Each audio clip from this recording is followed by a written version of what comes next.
Hello दोस्तों, आपका स्वागत है स्कॉलर एलाइट में। जो लोग ये वीडियो पहली बार देख रहे हैं तो उनसे रिक्वेस्ट है कि आप हमारे चैनल को सब्सक्राइब कर लीजिए ताकि जो भी वीडियोस मैं अपलोड करूंगा आपको नोटिफिकेशन के माध्यम से पता चलता रहे। चलिए स्टार्ट करते हैं। दोस्तों, आज हम यहाँ पर बात करेंगे जीके टेस्ट सीरीज़ की, जो कि मैंने रेलवे के लिए स्टार्ट की। उसका पार्ट 5 देखेंगे यहाँ पर, जो कि assistant loco pilot, railway group D और टेक्नीशियन के एग्ज़ामों के लिए बहुत ही इंपॉर्टेंट है। तो चलिए स्टार्ट करते हैं। तो पहला क्वेश्चन देखते हैं। आज का पहला क्वेश्चन है हमारे पास कि भारत के किस क्षेत्र में कामरूप एक प्राचीन नाम है ना। यानी कि क्वेश्चन ये बोल रहा है कि भारत का ऐसा कौन सा क्षेत्र है, जैसे ऑप्शन में हमारे पास बिहार, राजस्थान, कर्नाटक, असम, तो इनमें से कौन सा ऐसा क्षेत्र है जहां पर कामरूप जो है एक प्राचीन नाम है, एंशियंट नेम है रीजन का, मतलब किस रीजन का ऐसा बोल रहा है। तो बिहार हो गया आपका, राजस्थान हो गया, कर्नाटक हो गया, असम हो गया। तो इसके अगर हम आंसर की बात करते हैं तो बहुत ही सिंपल सा आंसर है। आंसर है आपका असम। असम में जो है उसको कामरूप के प्राचीन नाम उसका है। ठीक, चलिए अगला क्वेश्चन देखते हैं। नेक्स्ट क्वेश्चन है हमारे पास कि विषुव तब होता है जब सूर्य ऊर्ध्वाधर खालिस्तान के ऊपर होता है। ठीक है, तो यहाँ पर बात करें कि देखिए जो ऑप्शन है हमारे पास कि मकर रेखा, कर्क रेखा, ध्रुवों पर और भूमध्य रेखा। तो सही आंसर की बात करें तो सही आंसर है इक्वेटर, यानी कि जो भूमध्य रेखा है आपकी, ठीक, ये पृथ्वी हो गई। तो जो भूमध्य रेखा है, तो भूमध्य रेखा के ठीक जब ऊपर होता है सूर्य, है ना, ऊर्ध्वाधर ऊपर होता है, तो विषुव तब होता है यहाँ पर। ठीक है, तो बहुत ही सिंपल सा ये क्वेश्चन है।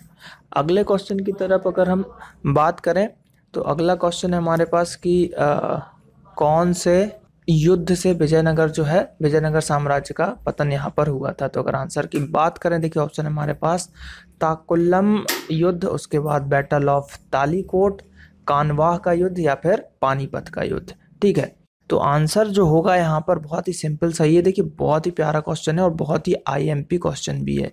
आईएमपी क्वेश्चन इसलिए है क्योंकि विजयनगर साम्राज्य से ये रिलेटेड है। किससे? विजयनगर साम्राज्य से। इससे एक और क्वेश्चन आता है हम्पी से रिलेटेड। ठीक है, हम्पी की राजधानी है ना, तो एक ये हम्पी वाला और एक की साम्राज्य का पतन कब हुआ, मतलब किस युद्ध के थ्रू हुआ, तो वो हुआ बैटल ऑफ तालीकोट। तालीकोट आपको याद ही रखना है। आज का पहला क्वेश्चन आप लोगों के लिए कि तालीकोट का जो युद्ध था, बैटल था, वो आखिर हुआ कब था। आपको डेट बतानी है कि 1800 कितने में या 1900 में या 2000 में, ना जब भी हुआ हो वो आपको यहाँ पर कमेंट करके नीचे बताना है। आंसर मैंने बता दिया आपको, तालीकोट का युद्ध। अगला क्वेश्चन है कि प्रतिजीव, ठीक है, प्रतिजीव यानी कि एंटीबायोटिक की बात की जा रही है, एंटीबायोटिक पेनिसिलिन किससे प्राप्त होता है। यहाँ पर उसने ये नहीं पूछा आपसे कि किस ने खोज की, उसने पूछा कि पेनिसिलिन जो है आपका किससे प्राप्त होता है। तो खोज तो वैसे सभी को पता है, अलेक्जेंडर के द्वारा हुआ।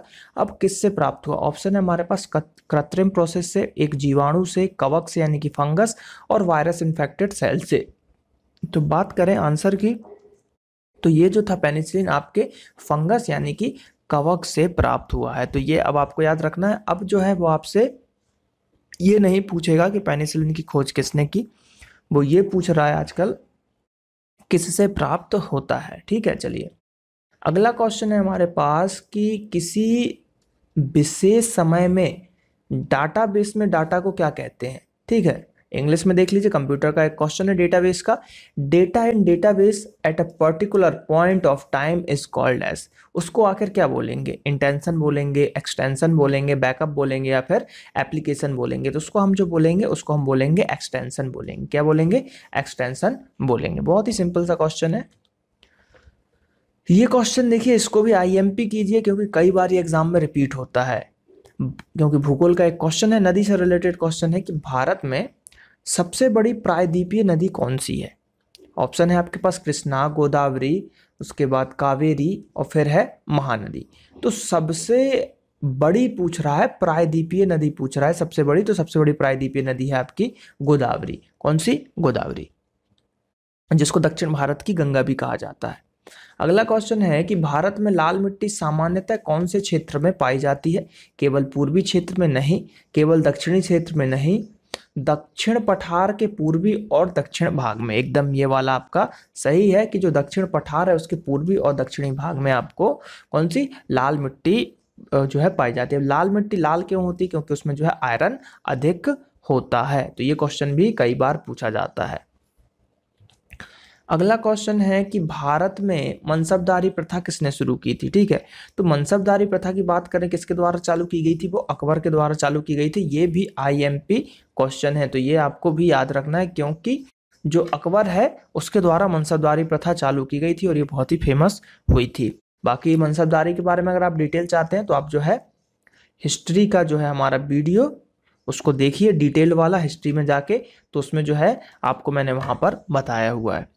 चलिए अगला क्वेश्चन है हमारे पास कि निम्नलिखित में से किस उद्योग द्वारा चूने का प्रयोग कच्चे माल के रूप में किया जाता है। यानी कि जो चूना है आपका, अब उसको कच्चे माल में कहाँ पर उपयोग करते हैं, एल्यूमिनियम उद्योग में या फिर उर्वरक में, सीमेंट उद्योग में या सेल रसायन में। तो आंसर की अगर हम बात करें तो आंसर है आपका सीमेंट उद्योग में जो है चूने का प्रयोग किया जाता है। तो ये बहुत ही सिंपल सा क्वेश्चन था। अगला क्वेश्चन है कि कौन से संविधान से राज्य नीति विषयक निर्देश तत्व अपनाए गए हैं, यानी कि राज्य के नीति निर्देशक तत्व कहाँ से अपनाए गए हैं। तो मेनली जो अभी हम पढ़ते हैं आयरलैंड से, ठीक है, आयरलैंड से इसको लिया गया है। लेकिन अगर हम बात करें यहाँ पर ऑप्शन में आयरलैंड नहीं, लेकिन आयरिश तो है ना, तो आयरिश संविधान से लिया गया है। अमेरिकी संविधान से तो ये लिया नहीं गया था। अमेरिका से हमने बहुत सारी चीज़ें ली हैं, जैसे मौलिक अधिकार लिए हैं, लेकिन ये सब हमने नहीं लिया। ब्रिटिश से हमने संसद की जो है विधि प्रणाली ली है, एकल नागरिकता ली है, ये सब चीज़ें यहाँ पर हमने ली हैं। तो लेकिन यहाँ पर अगर हम आंसर की बात करते हैं तो यहाँ पर जो आंसर है आपका वो है थर्ड वाला। ओके, चलिए अगले क्वेश्चन की तरफ बढ़ते हैं। तारे का वर्ण निम्नलिखित में से किसका सूचक होता है। ठीक है, indicated by the colour of star. तो देखिए जो जितना चमकेगा समझ लीजिए उसका तापमान उतना अधिक है, तो वो टेम्परेचर का प्रतीक होता है। अगर मान लीजिए एक ही पोजीशन पे दो तारे हैं और एक आपको बहुत ही ज़्यादा चमकदार दिख रहा है, दूसरा एकदम थोड़ा सा दिख रहा है, तो मतलब इस वाले का टेम्परेचर ज़्यादा है, इसका टेम्परेचर कम है। तो जो जितना ज़्यादा टेम्परेचर रहेगा उतना ज़्यादा वो आपका वर्ण यानी कि चमकता हुआ आपको दिखाई देगा। अगला क्वेश्चन है हमारे पास कि किसी परमाणु की परमाणविक जो संख्या है निम्नलिखित में से किस संख्या से पता चला सकते हैं। मतलब जो परमाणविक संख्या है आपका एटॉमिक नंबर है वो कैसे पता कर सकते हो, तो आप जो न्यूट्रॉन है उसकी मदद से आप पता कर सकते हो। अब अगला क्वेश्चन है, ये बहुत ही अच्छा क्वेश्चन है, इसके ऊपर एक क्वेश्चन मैं आपसे पूछूंगा। डीपीटी टीका निम्नलिखित में से किस प्रकार का होता है। यहाँ पर उसने ना फुल फॉर्म पूछा है डीपीटी का, ना किसके लिए दिया जाता है, उसने पूछा है किस प्रकार का है। एक एंटीवायरल वैक्सीन है या फिर एक एंटी प्रोटोजोन वैक्सीन है, यानी कि प्रोटोआ जो होता है प्रोटोजोआ उसका वैक्सीन है, या फिर एंटी जो है रिकेटिसल जो होता है उसका आपका ये टीका है, या फिर एक संयुक्त टीका है। तो ये जो है एक जो है कंबाइंड वैक्सीन है। क्या है, कंबाइंड वैक्सीन। अब आपको ये बताना है कि जो डीपीटी है तो सबसे पहले तो इसका आपको फुल फॉर्म कमेंट करना है, फुल फॉर्म। दूसरा ये किस लिए दिया जाता है, ठीक है, किस लिए यह दिया जाता है, ये भी आपको जो है यहाँ पर कमेंट करके बताना है। तो ये दो क्वेश्चन जो मैंने आपसे पूछे हैं इसको आपको कमेंट करके यहाँ पर बताना है। तो आंसर है इसका चौथा क्वेश्चन, डीपीटी जो है इसका आपको फुल फॉर्म बताना है और किस लिए दिया जाता है ये बताना है। चलिए अगला क्वेश्चन देखते हैं कि कोयला जो है यानी कठोर कोयले की सबसे अधिक गुणवत्ता वाला कोयला कौन सा होता है। जो कोयला है मेनली पूछ रहा है सबसे जो अच्छा कोयला है वो कौन सा है। तो देखिए सबसे अच्छा कोयला होता है एंथ्रेसाइट। इसको आप ऐसे याद कर सकते हो, देखिए ये हमने भारत का आधा मैप बनाया तो इसको ऐसे याद कर AB सकते हो, AB, ठीक है, और LP, ABLP या फिर ABCD से कर सकते हो, लेकिन फिर आपको ये दो याद रखने पड़ेंगे। सबसे ऊपर हमारे पास एंथ्रेसाइड होता है, फिर सेकंड नंबर पर बिटुमस होता है मध्य भारत में, फिर उसके बाद यहाँ पर लिग्नाइट होता है और लास्ट में जो है पीट। इस तरीके से एक तो आपको लोकेशन भी याद हो गई। मेनली ये दो लोकेशन पूछी जाती है, इसको तो हमने जमाया, मेनली दो लोकेशन पूछी जाती है और लाइन से याद हो गया। सबसे पहले एंथ्रेसाइड, बिटुमिनस, फिर लिग्नाइट और पीट। तो सबसे अच्छा जो है एंथ्रेसाइड कोयला आपको ऊपर के एरिया में मिलेगा, ठीक है, भारत के ऊपरी एरिया में। और फिर बात करें हम बी की, तो बिटुमिनस मध्य भारत में आपको मिलता है, जो कि सेकंड नंबर का अच्छा क्वालिटी का कोयला होता है। तो ये इस तरीके से आप इसको याद कर सकते हो। तो इसके आंसर की अगर बात करें तो आंसर है ऑप्शन नंबर ए। अगला क्वेश्चन है कि डायोड का प्रयोग निम्नलिखित में से किसके लिए प्रायः किया जाता है। डायोड का प्रयोग जो है निम्नलिखित में से किसके लिए प्राय किया जाता है? तो देखिए ऑप्शन है आपका परिशोधन यानी कि रेक्टिफिकेशन, या फिर बात करें एम्पलीफिकेशन, मॉड्यूलेशन, या फिर फिल्ट्रेशन के लिए यूज किया जाता है। तो यूज किया जाता है आपका रेक्टिफिकेशन के लिए यानी कि परिशोधन के लिए इसको यूज किया जाता है डायोड का। बहुत ही सिंपल सा क्वेश्चन है। Anemometer, most IMP question.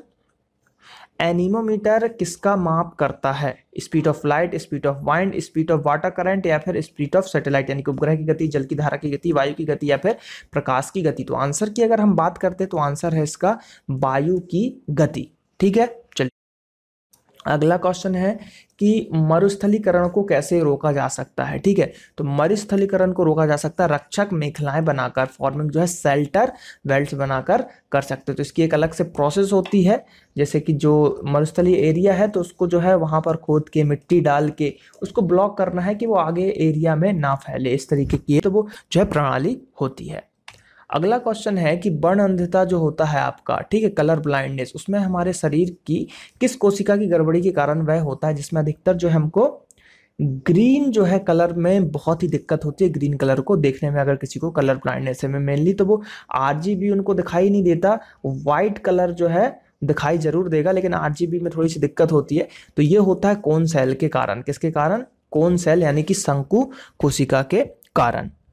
अगले क्वेश्चन की तरफ बढ़ते हैं कि अलेक्जेंडर यानी कि सिकंदर और पोरस की लड़ाई लड़ी गई थी। ठीक है, कब लड़ी गई थी? 326 में, बहुत ही फेमस युद्ध हुआ 326 में। तो ये किसकी, देखिए ऑप्शन है हमारे पास हाइडेस्पीस, झेलम, पानीपत और तराइन। तो पानीपत और तराइन तो गया, अब बच गया झेलम और ये, इनमें से क्या लगाना है? देखिए झेलम नदी पे हुआ था, झेलम नदी के किनारे युद्ध हुआ था। ठीक है, झेलम नदी के किनारे युद्ध हुआ था और इस युद्ध का नाम था मेनली जो है हाइडेस्पीस का युद्ध, जिसमें मेनली बोलते हैं पोरस की हार हुई थी लेकिन निर्णायक सिद्ध हुआ था। ये बहुत ही बड़ी लड़ाई हुई थी इन लोगों के बीच में, पोरस और सिकंदर के बीच में। तो डेट मैंने बता दी 326 में, और क्या कहते हैं उसको? हाइडेस्पीस का युद्ध बोला जाता है। तो यहाँ पर जो है ये वीडियो समाप्त होता है पार्ट 5। आई होप कि ये वीडियो अच्छा लगा होगा, तो वीडियो को लाइक कीजिए, कमेंट कीजिए, अपने दोस्तों के साथ शेयर जरूर कीजिए। जल्द ही मिलते हैं इसके अगले पार्ट में। थैंक यू, जय हिंद, जय भारत।